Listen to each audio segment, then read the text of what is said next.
नमस्कार। आज हम जानेंगे दूसरे श्लोक का अर्थ। भगवान ने जिस विज्ञान सहित ज्ञान के उपदेश की प्रतिज्ञा की, उसके प्रति श्रद्धा, प्रेम, सुनने की उत्कंठा और उस उपदेश के अनुसार आचरण करने में अत्यधिक उत्साह उत्पन्न करने के लिए भगवान अब उसका यथार्थ महात्म्य सुनाते हैं। श्लोक दूसरा। राजविद्या राजगुह्यं पवित्रमिदमुत्तमं प्रत्यक्षावगमं धर्मं सुसुखं कर्तुमव्ययम्। श्लोक का अर्थ।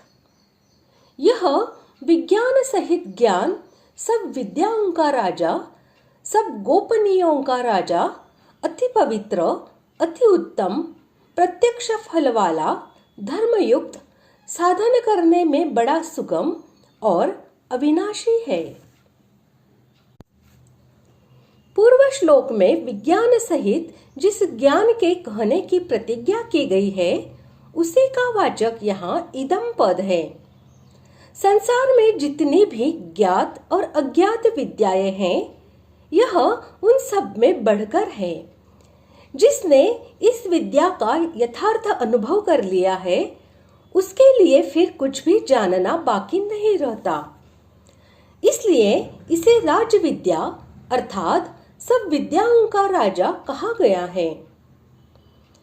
इसमें भगवान के सगुण, निर्गुण और साकार निराकार स्वरूप के तत्व का, उनके गुण, प्रभाव और महत्व का, उनकी उपासना विधि का और उसके फल का भली भांति निर्देश किया गया है। इसके अतिरिक्त इसमें भगवान ने अपना समस्त रहस्य खोलकर यह तत्व समझा दिया है कि मैं जो श्री कृष्ण रूप में तुम्हारे सामने विराजित हूँ, इस समस्त जगत का कर्ता, हर्ता, सबका आधार, सर्वशक्तिमान, परब्रह्म परमेश्वर और साक्षात पुरुषोत्तम हूँ। तुम सब प्रकार से मेरी शरण आ जाओ। इस प्रकार के परम गोपनीय रहस्य की बात अर्जुन जैसे दोष दृष्टिहीन परम श्रद्धावान भक्त के सामने ही कही जा सकती है, हरेक के सामने नहीं। इसीलिए इसे राजगुह्य अर्थात सब गोपनीयों का राजा बतलाया गया है। इसे पवित्र और उत्तम कहने का अभिप्राय यह है कि यह उपदेश इतना पावन करने वाला है कि जो कोई भी इसका श्रद्धापूर्वक श्रवण, मनन और इसके अनुसार आचरण करता है, यह उसके समस्त पापों और अवगुणों का समूल नाश करके उसे सदा के लिए परम विशुद्ध बना देता है। इसीलिए इसे पवित्र कहा गया है। और संसार में जितने भी उत्तम वस्तुएं हैं, यह उन सब की अपेक्षा अत्यंत श्रेष्ठ है। इसलिए इसे उत्तम कहा गया है। इसके लिए प्रत्यक्षावगमम और धर्मम विशेषण देने का अभिप्राय यह है कि विज्ञान सहित इस ज्ञान का फल श्राद्धादि कर्मों की भांति अदृष्ट नहीं है।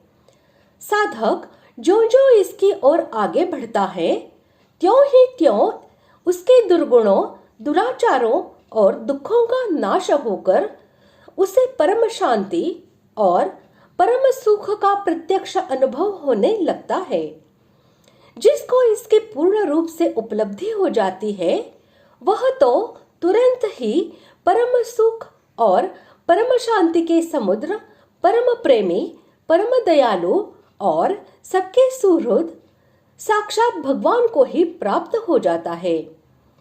इसीलिए यह प्रत्यक्षावगम है।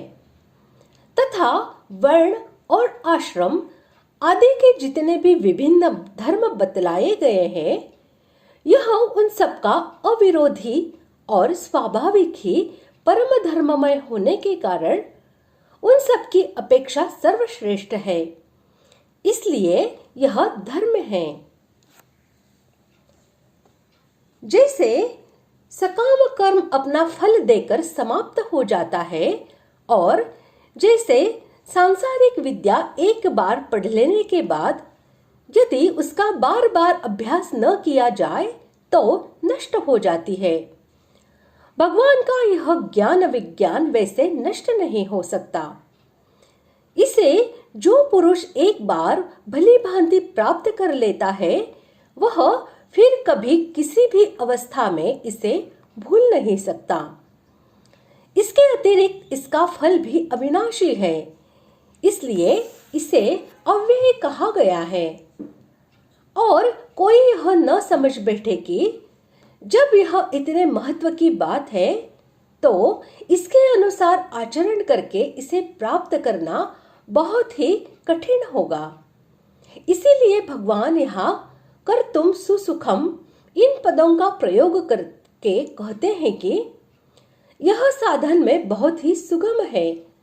अभिप्राय यह है कि इस अध्याय में किए हुए उपदेश के अनुसार भगवान की शरणागति प्राप्त करना बहुत ही सुगम है, क्योंकि इसमें न तो किसी प्रकार के बाहरी आयोजन की आवश्यकता है और न कोई आयास ही करना पड़ता है।